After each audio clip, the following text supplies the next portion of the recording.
শখের মানুষ তোর কারণে রয়ে গেলাম একা, আর হবে না দেখা রে বন্ধু, আর হবে না দেখা।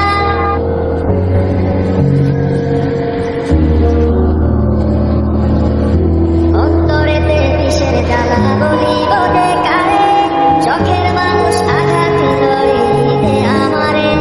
তার ভাবনায় পড়ে থাকি চাঁদের আলোয় বসে, এখন সে অন্যের ঘরে থাকে অন্যের সাথে।